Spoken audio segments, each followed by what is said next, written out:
Weird sciencey facts that boggle my mind. Mole rats, like people at house parties, are always more interesting when they're naked, and sometimes equally attractive. Now, neither a mole nor a rat, the rodent that resembles the winning move from the penis showing game in waiting, is actually more closely related to porcupines, chinchillas, and guinea pigs. While most mole rats are stoic, solitary creatures, naked mole rats prefer bumping uglies, and I don't mean that in the fun way. They're just pretty visually unattractive creatures, and they live in large colonies in tight quarters, so they bump into each other a lot. Maybe not really like bump into each other, more like, oh, let me sneak past you there. Because they're in tunnels underground, and if one needs to go this way and the other one needs to go that way, they gotta get intimate. Just part of the reason they look like a scrotum. Apparently the smooth, loose skin makes it easy to just rub past their neighbors. And as one can imagine, when your daily life involves getting teabagged countless times while you go about your business, you've got to be really good at getting along with your family. And they are incredibly community-oriented, which is one of the most interesting things about the naked mole rat. Of course, there's lots of animals that have communal structures in nature. Wolves have packs with a hierarchy, horses have herds with a hierarchy, primates have troops with a hierarchy. Groups of animals where everybody tends to get along for their own good, which is also the greater good of the community. But when you think about highly organized colonies where you have a queen and then a bunch of individuals who have specific jobs that they do unquestioningly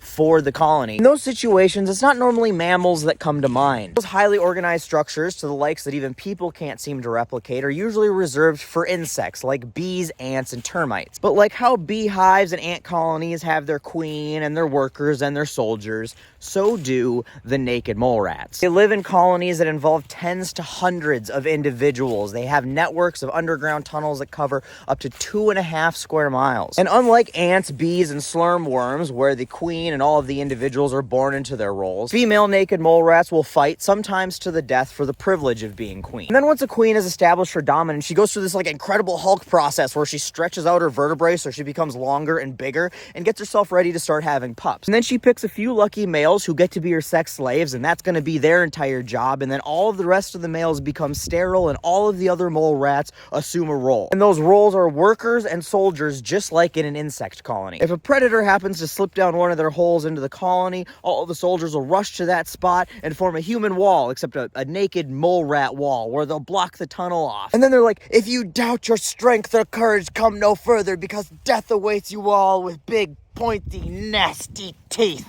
Without a holy hand grenade, that's enough to make most predators think twice. But those big, pointy, sharp teeth are like the Swiss Army knife of animal parts and serve a lot more purpose than just warding off sneaky snakes. They can actually move their 2 front teeth individually like a pair of chopsticks, which is creepy. And their teeth are actually on the outside of their mouth, so they can use them like an appendage without swallowing a bunch of dirt as they run around underground. And this is how the worker rats do their job. They spend all day using their teeth to dig. They dig tunnels looking for food, and it's cool because when they find roots and root vegetables, like ants, they'll alert their compatriots to the location of the cuisine, and they'll all take turns carrying it back piece by piece to the queen and to the pantry, because they dig rooms like food storage rooms and nurseries and community rooms and even bathrooms. But they don't get greedy. They usually leave enough of that root or root vegetable so it'll grow back so they can come back later and have an indefinite food source. And then like ants, when they carry around the eggs and put them in special places and stuff in their ant colony, naked mole rats do something similar. When the queen has her pups, the worker rats will go take those pups and bring them to the nursery where the queen can go nurse them at her leisure. And even the little baby mole rats that when they're born weigh less than a penny